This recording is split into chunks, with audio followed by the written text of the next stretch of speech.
2004 kovo 29 dieną Lietuva tapo visateise Šiaurės Atlanto sutarties organizacijos NATO nare. Ta pačią dieną Šiauliuose nusileidę Belgijos karališkųjų karinių oro pajėgų naikintuvai pradėjo vykdyti NATO oro policijos misiją. Lietuva jau 20 metų yra stipriausios pasaulyje gynybinės Šiaurės Atlanto sutarties organizacijos NATO narė. Narystė NATO buvo dalis Lietuvos užsienio ir saugumo politikos tikslų po nepriklausomybės atkūrimo. Minint šią svarbę Lietuvai sukaktį, Kelmės miesto atgimimo aikštėje buvo iškilmingai iškeltos Lietuvos ir NATO vėliavos.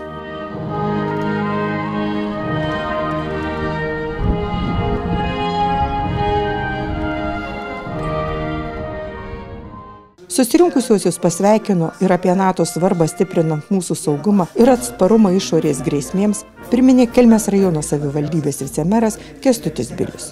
Suprantame, kad Lietuvos narystė šioje organizacijoje yra mūsų saugumo ir augimo garantas. Taip pat ir atsakomybė patiems, bei kartu su sąjungininkais priimti ir įgyvendinti sprendimus dėl nacionalinio ir kolektyvinio saugumo užtikrinimo, ekonominės gerovės. Rusijos karas prieš Ukrainą tik patvirtino būtinybę būti NATO nare ir būtinybę per kolektyvinę gynybą atremti bet kokį pavojų, sakė vicemeras Kęstutis Bilius. NATO ir artėjanti ES 20 metų sukaktis yra puikia proga atsigręžti ir įvertinti, kokį kelią nuėjo mūsų valstybė ir visuomenė, ką mums suteikė bendradarbiavimas su sąjungininkais ir ką patys sugebėjome jiems duoti.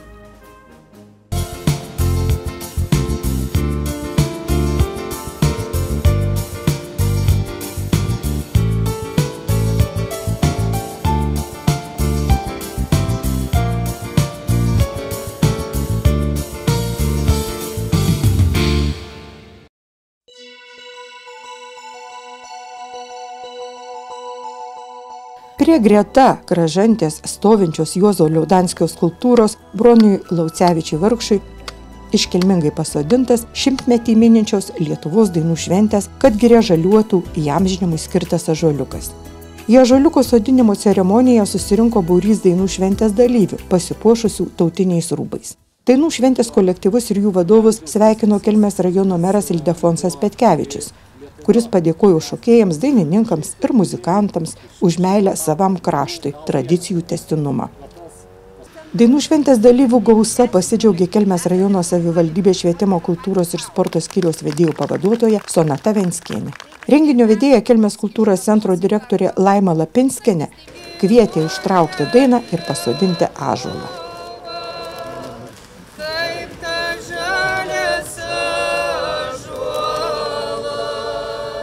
Labai džiaugiuosi, kad Kelmės rajono savivaldybė šiais metais prisidės prie gražios, prasmingos Lietuvos dainų šventės, kad giria žaliuotų. Gausiu mėgėjų meno kolektyvų būriu, tai yra 19 kolektyvų. Juose dalyvauja 309 dalyviai. Kolektyvams vadovauja 21 vadovas. Pats gausiausias kolektyvas, be abejo šokėjai, beveik 120 dalyvių. Toliau dalyvauja 7 folkloro kolektyvai, orkestras jungtinis, ansamblių vakare dalyvaus kolektyvas vienas ir taip pat dar 3 chorai. 23 metais pradėta ruoštis 100-mečio dainų šventei. Savivaldybės biudžete buvo numatyta 20 000, kurie buvo paskirti tautinių kostiumų įsigijimui. Ir tikimės, kad į šventę kolektyvai važiuos su puikia nuotaika. 100-mečio dainų šventėje dalyvaus Kelmės kultūros centro folkloro ansambliai Judlė, vadovė Angelija Vaišaitė ir Taduje, vadovas Osvaldas Gerbenis. Vaikų folkloro ansamblis, vadovė Dalia Miliauskienė. Liaudiškos muzikos kapela Kelmynė, vadovas Gerimantas Rukas. Ir tradicinė kapela Gers Čiesas, vadovė Laima Lapinskienė. Kelmės kultūros centro mišrus choras Kantijo, vadovė Dalia Miklovienė. Kelmės kultūros centro merginų liaudiškų šokių grupė Levandrėlės ir senjorų šokių grupė Patrepsėlis, vadovė Diana Bakšienė.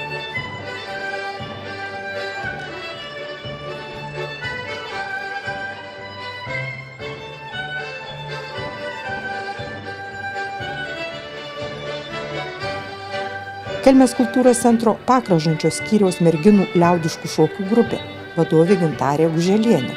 Kelmės kultūros centro ir Pakražančio gimnazijos jungtinis pučiamųjų instrumentų orkestras, vadovai Svajūnas Klimas ir Vladislovas Miklovas. Kelmės Algirdo Lipeikos menų mokyklos vaikų folkloro ansamblis, vadovai Osvaldas Gerbenis ir Laisvė Monkevičienė. Lietuvos aklų ir silpnaregių sąjungos Kelmės rajono folkloro ansamblis Ramočia, vadovas Valdas Rutkūnas. Kelmės miesto bendruomenės tradicinių armonikierių grupė, vadovas Justinas Kasparas. Kelmės Algirdo Lipeikos menų mokyklos ir Tytuvėnų kultūros centro jungtinė merginų liaudiškų šokių grupė Bitela ir jungtinė mergaičių grupė Pupos, vadovės Laisvė Monkevičienė ir Henrika Barkauskienė. Kelmės rajono Tytuvėnų kultūros centro moterų liaudiškų šokių grupė Uleva, vadovė Henrika Barkauskienė. Kelmės rajono Užvenčio kultūros centro merginų liaudiškų šokių grupė Lanksva ir vyresniųjų šokių grupė Patinėlis, vadovė Agnė Laurinavičiūtė. Kelmės rajono Šaukėnų Vlado Putvio Putvinskio mokyklos muzikos skyriaus jaunių choras, vadovė Vitalija Riškuvienė. Kelmės rajono Tytuvėnų gimnazijos meno skyriaus jaunių choras, vadovė Nijolė Astašauskienė. Balandžio 20 dieną visi Lietuvos gyventojai buvo kviečiami į nacionalinį miškasodį, kurio tikslas įprasminti šių metų dainų šventės temą, kad giria žaliuotų. Iš kitų projektų Šimtmečių girios išsiskiria ir tuo, jog šios iniciatyvos neremia nei viena įmonė, politikai ar oficialūs asmenys. Nėra nei mecenatų, nei globėjų. Šimte girių jaunuolynai daugiausiai buvo sodinami nepliname lauke, kur nebuvo miško. Jie buvo sodinami ten, kur miškas ką tik buvo iškirstas. Kelmiškiai mišką sodino valstybinių miškų urėdijos, Raseinių regioninio padalinio, Dubysos girininkijoje, Bulavėnų miško masyve. Dubysos girininkijos girininkas Egidijus Želvys pasidžiaugė, jog miško sodinimas, kadaise buvęs tik miškininkų darbu, dabar yra tapęs viena gražiausių ir laukiamiausių švenčių, prie kurios kasmet prisijungia vis daugiau gamtą mylinčių, tausojančių ir gerbiančių žmonių. Pasak girininko, miško sodinimas vyksta poromis. Per valandą viena žmonių pora gali pasodinti nuo 100 iki 200 medelių. Miško sodintojams buvo paruošta po 50-60 sodinukų. Į 2 hektarų plotą buvo sodinamos eglutės, berželiai, juodalksniai. Dabar kitą kartą atvažiuosime grybauti iš mūsų, kad čia mūsų sodinta yra. Akcijoje dalyvavo Kelmės kultūros centro specialistai, Kelmės miesto ir dainingieji Pagryžuvio kaimo bendruomenių nariai. Kelmės Aukuro pagrindinės mokyklos 7B klasės mokiniai ir auklėtojos, Kelmės Kražantės progimnazijos, Liolių skyriaus, Užvenčio Šatrijos Raganos gimnazijos moksleiviai, Kaminskų šeima ir Kelmės rajono meras Ildefonsas Petkevičius. Po medelių sodinimo Dubysos girininkijos girininkas Egidijus Želvys visus akcijos dalyvius kvietė sušilti prie laužo, pasivaišinti. Visiems akcijos dalyviams padėkas skyrė valstybinių miškų urėdijos Raseinių regioninio padalinio vadovas Gintaras Čertokas.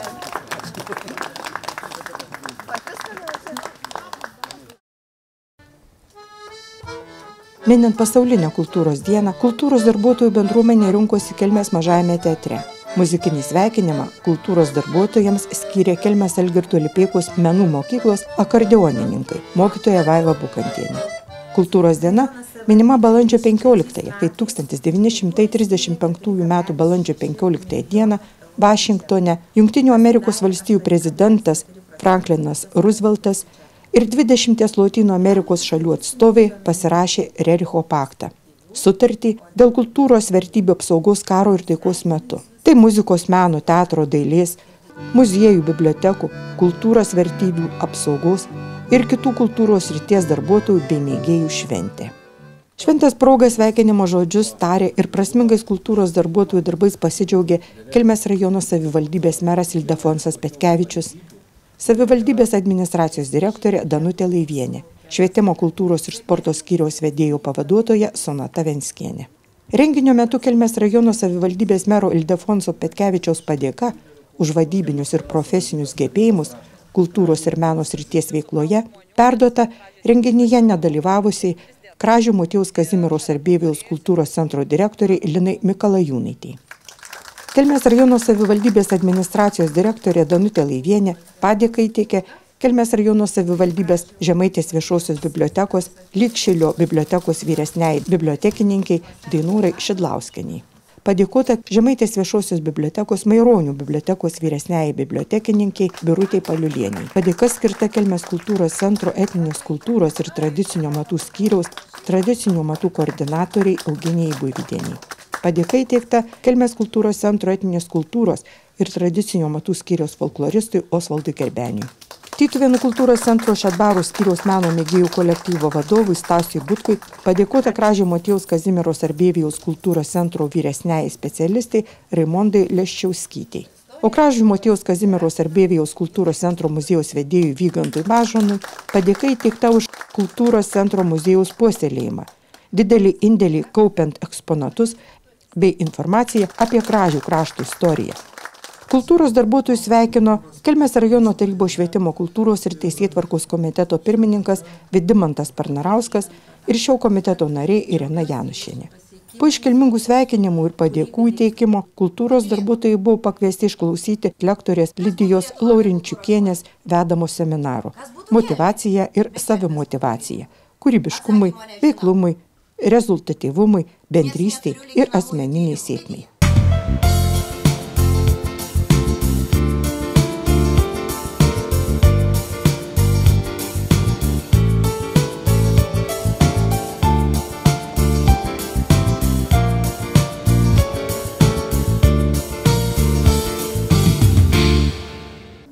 Kelmės rajono savivaldybės visuomenės sveikatos biuras balandžio 3 dieną kvietė paminėti pasaulinę sveikatos dieną. Pranešimai ir diskusija vyko šių metų pasaulinės sveikatos dienos tema Mano sveikata, mano teisė.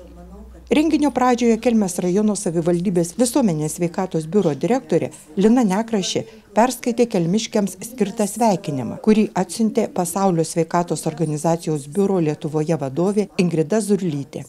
Sveikinime rašoma, jog labai prasminga, kad artėjant pasauliniai sveikatos dienai kartu aptarsime, kaip bendromis jėgomis galėtume toliau gerinti Kelmės rajono gyventojų sveikatą ir gyvenimo kokybę. Kaip geriau atliepti gyventojų sveikatos poreikius, suteikti reikalingų ir kokybiškų sveikatos priežiūros paslaugų, apsaugoti nuo rizikos veiksnių ir įgalinti gyventojus rūpintis savo sveikata. Linkiu Jums žinoti gyventojų sveikatos poreikius ir veikti pagal juos. Investuoti į sveikatą, būti strategiškiams, prioritetą skirti prevencijai ir pirminiai sveikatos priežiūrai. Kartu susitelkę ir bendradarbiaudami galime pasiekti, kad niekas neliktų nuošalyje. Sveikinime rašė Pasaulio sveikatos organizacijos biuro Lietuvoje vadovė Ingrida Zurlytė. Sveikinimo žodį tarė Kelmės rajono savivaldybės vicemeras Kęstutis Bilius. Apie bendradarbiavimo galimybės įgyvendinant prevencinės programas kalbėjo Kelmės rajono savivaldybės visuomenės sveikatos biuro direktorė Lina Nekrašė. Pasak pranešėjos, mokslinių tyrimų duomenimis dėl nepakankamo tarp institucinio bendradarbiavimo bei finansavimo ligų prevencijos dažnai numatomos fragmentiškai, įgyvendinamos epizodiškai ir paviršutiniškai. Taisant situaciją būtina, jog bendrą tikslą numatytų politikai, asmens sveikatos priežiūros įstaigos, visuomenės sveikatos specialistai, nevyriausybinės organizacijos. Taip pat būtina siekti, jog paslaugų apmokėjimo modelis būtų be finansavimo iš savų biudžetų. Kelmės rajono savivaldybės visuomenės sveikatos biuro direktorė Lina Nekrašė pateikė Kelmės rajono gyventojų demografinius, mirtingumo ir sveikatos būklės rezultatus, kurie lyginant Lietuvos mastu po pandemijos nėra patys geriausi. Ypač nerimą kelia padidėjęs mirtingumas nuo diabeto ir kraujotakos sistemos ligų. Neramina ir vaistų suvartojimas pagal diagnozių grupės. Lietuvoje 1000 gyventojų per dieną turinti širdies ir kraujagyslių sistemos sutrikimų išgeria 550 tablečių. Visuomenės sveikatos biuro direktorė apžvelgė 2023 metų mokinių sveikatos būklę. Iš 3122 mokinių lankančių ugdymo įstaigas 91% yra galinčių dalyvauti ugdymo veikloje be jokių apribojimų, o mokinių turinčių normalų svorį tik 60%. Mokinių turinčių sveikus dantis per 28%. Pranešime kalbėti ir apie nuveiktus darbus įgyvendinant prevencinės programas. dirbančioje srityje mums padės tinkamo požiūrių į bendradarbiavimą, plėtojimas ir įgaliojimų, pasidalinimas, aiškus vaidmenys ir pareigos visiems partneriams, bei lygiavertė partnerystė ir komandinis darbas, sakė Kelmės rajono savivaldybės visuomenės sveikatos biuro direktorė Lina Nekrašė. Pranešimą, ką galima padaryti geriau teikiant prevencinės programas ir ambulatorinę slaugą namuose, parengė ir skaitė Šiaulių teritorinės ligonių kasos kontrolės skyriaus vedėja Dalia Ozolienė. Lietuvoje vykdomos 5 ligų prevencijos programos, kurių išlaidas ligonių kasos kompensuoja iš privalomojo sveikatos draudimo fondo. Prevenciniams programoms skiriamas ypatingas dėmesys. Kasmet joms numatomas vis didesnis finansavimas. Ir tai nieko nekainuoja, tik šiek tiek kiekvieno iš mūsų laiko. Tačiau prastai tik 4 iš 10 šalies gyventojų dalyvauja patikros programuose. Likę 6 iš 10 rizikuoja, nes liga neretai atsiranda be juntamų simptomų. Kalbėdama apie ambulatorinę slaugą namuose, Šiaulių teritorinės ligonių kasos kontrolės skyriaus vedėja Dalia Ozolienė sakė, jog svarbu žinoti, kad šios paslaugos pacientui turi būti suteiktos per tam tikrą laiką. Slaugytojas pirmą kartą aplankyti slaugomąjį turi ne vėliau kaip per 1-5 darbo dienas. Skubus paskirimai turi būti įvykdyti per 24 valandas, o planiniai per 1-5 darbo dienas. Šių paslaugų teikimą privalo užtikrinti visos pirminės ambulatorinės asmens ir sveikatos priežiūros paslaugas teikiančios sveikatos priežiūros įstaigos prie jos prisirašysiems gyventojams. Be to, ambulatorinės slaugos paslaugas namuose teikianti įstaiga turi užtikrinti ir socialinių paslaugų poreikio vertinimą bei paliatyviosios pagalbos paslaugos teikimą. Su pasaulinė sveikatos diena renginio dalyvius pasveikino Kelmės rajono savivaldybės tarybos socialinių klausimų ir sveikatos komiteto pirmininko pavaduotoja Daiva Antanavičienė ir šio komiteto nariai Tadas Kasparas, Janina Skeberdienė. Mintimis pasidalino Kelmės rajono savivaldybės gydytoja Indrė Skirmantaitė.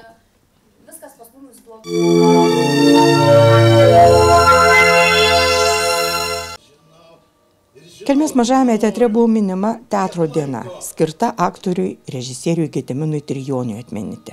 Jos metu stebėjome režisierės Andrijos Stulginskienės pastatymą Aš mažas debesų berniukas. Esu dėkinga likimui, kad dar Gedukui būnant teko prisiliesti prie jo kūrybos, sako režisierė Andrėja. 2022 metais kartu su Gediminu kūrėm poetinį braižą ir liko tik Šešėliai 2. Likau sužavėta jo tolerancija ir etika. Praėjus 2 metams ir vėl sugrįžom prie jo eilių. Tik jo nebėra šalia. Tik jautėsi jo buvimas tarp tuščių kėdžių. Siurrealistinis diskursas Aš mažas debesų berniukas įvyko. Ačiū Jurgitai Balčiūnaitei už kostiumų kūrybą, Alonui Augustui Buivydui už apšvietimo ir video galią, kūrėjui Modestui Vaitkevičiui už laiko radimą, aktoriui Algimantui Rašimui už ramybę. Mūzai Melpomeniai, aktoriai Justinai Kasiulytei už kankinystę. Poetui aktoriui Armandui Lazdauskiui už atsakingumą, jausmingumą. Filosofui aktoriui Justinui Jurgilui už beprotiškas improvizacijas ir vitaminą C. Ačiū žiūrovams. O už jautrias akimirkas Geduko sesiai Astai Stulpinieniai Žičkieniai. Belieka įsipareigoti, kad jo kūryba nemirtų, o nugultų knygos puslapiuose. Šviesios atminties režisierius aktorius Gediminas Trijonis 27 metus Kelmės mažajame teatre kūrė spektaklius vaikams ir suaugusiems, atliko įvairius vaidmenis. Visi mes pažinojome Gediminą kaip talentingą žmogų, gerą draugą, ramų ir nuoširdų kolegą. Žiūrovai vertino jo kūrybiškumą, iki ašarų juokdavosi iš jau pastatytų komedijų, gerų žodžių patį minėjo, sako Kelmės mažojo teatro kolektyvas.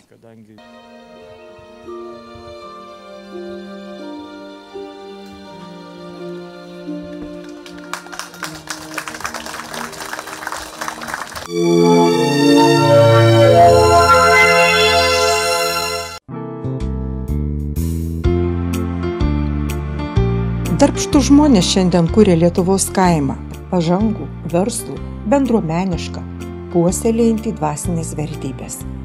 Kelmės apylinkių seniūnijoje kartu su seniūnu Algimantu Dambrausku svečiavomės Verpenoje pas Eriką ir Mindaugą Skrodenius.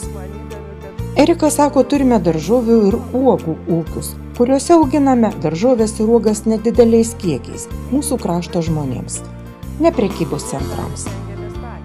Auginame pavasariniai, tai svogūnų laiškai, ridikėliai, salotos, krapai, toliau šparagai jau prasideda taipogi, braškės ankstyvos, braškės vidutinės visos, avietės, gervuogės, šilauogės ir žieminiai česnakai. Arbūzai dar didžiausia uoga, taip, didžiausia yra uoga arbūzas.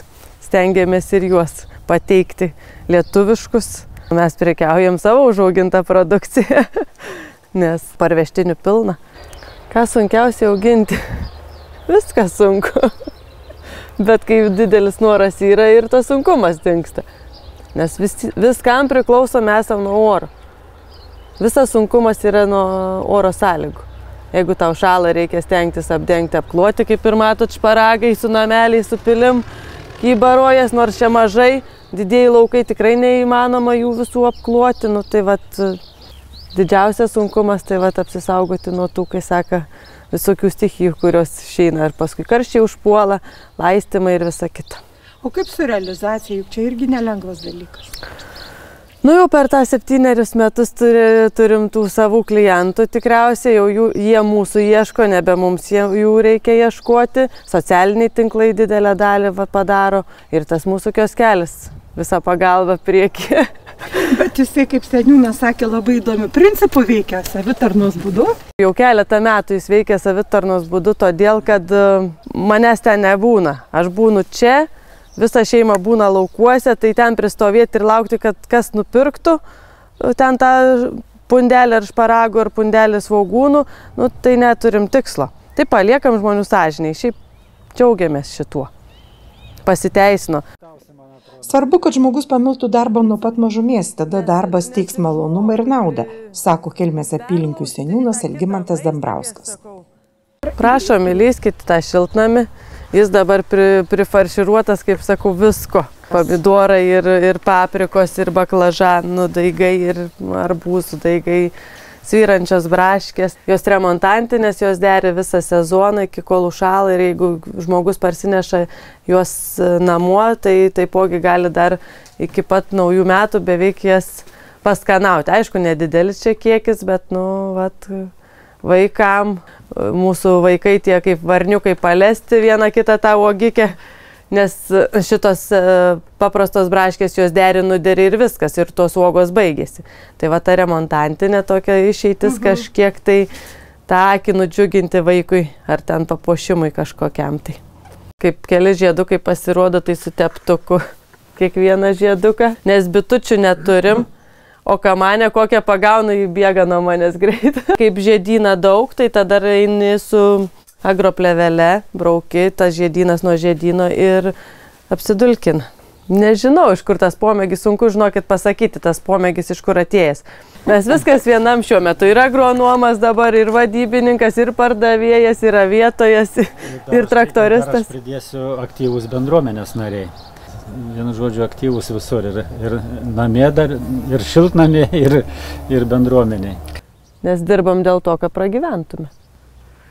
Didelių turtų čia nesusikrausi. Turtų nesusikrausi, bet pragyventi tai pilnai užtenka. Po kokių pagalbininkų samdot ar grinai tiesiog patys stengiatės kažkaip tvarkyti? Didžiąją dalį stengiamės patys. Mamos padeda, sūnus padeda, vyras, aš, krikšto mama dar pripuola. Tai jeigu jau per patį sezoną uogų skinimą, nes jau tada nebėra kada.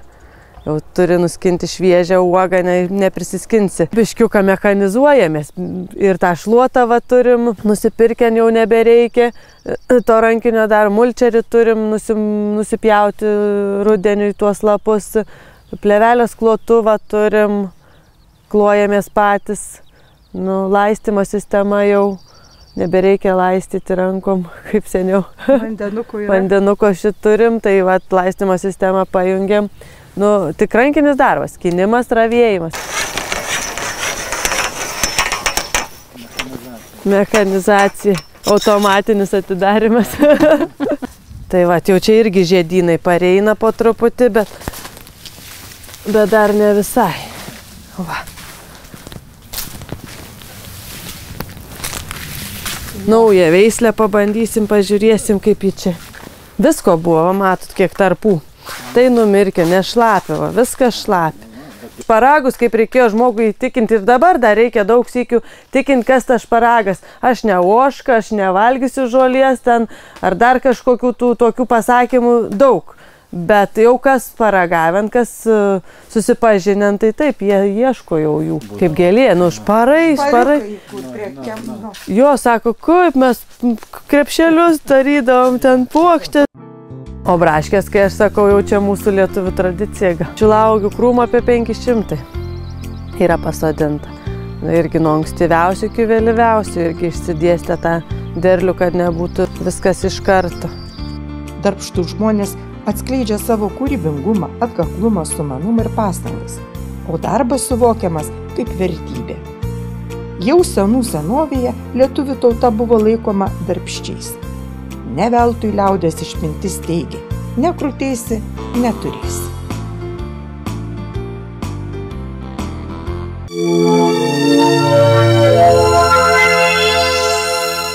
Žemaičių polka.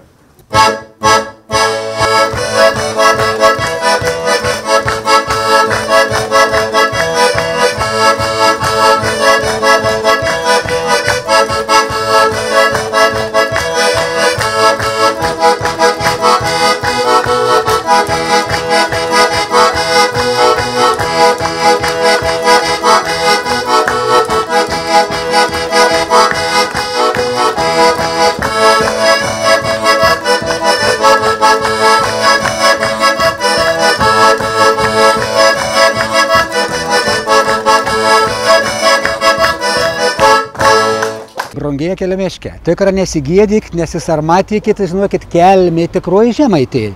Net ir, sakykime, dabar jūs sakot, kelime nebe visuomet išgirsta žemaitišką. Čia ir kitą dalyką. Kalba šiek tiek ir pasislinkus į vakarus, į šiaurę. Juk ir Raseiniai, kas dabar Raseinius nuvažiais begert žemaitišką arba Tauragę. Ir tuo pačiu kelime gal jau irgi ta situacija šiek tiek kitokia.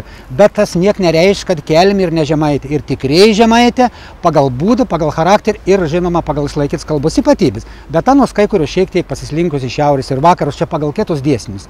Bet būkit tikri, užtikrint, garantuoti, kelmiške esate žemaitė. Mūna gimtoji Kražių seniūnijoje gyvento senjorė Irena Andrulienė.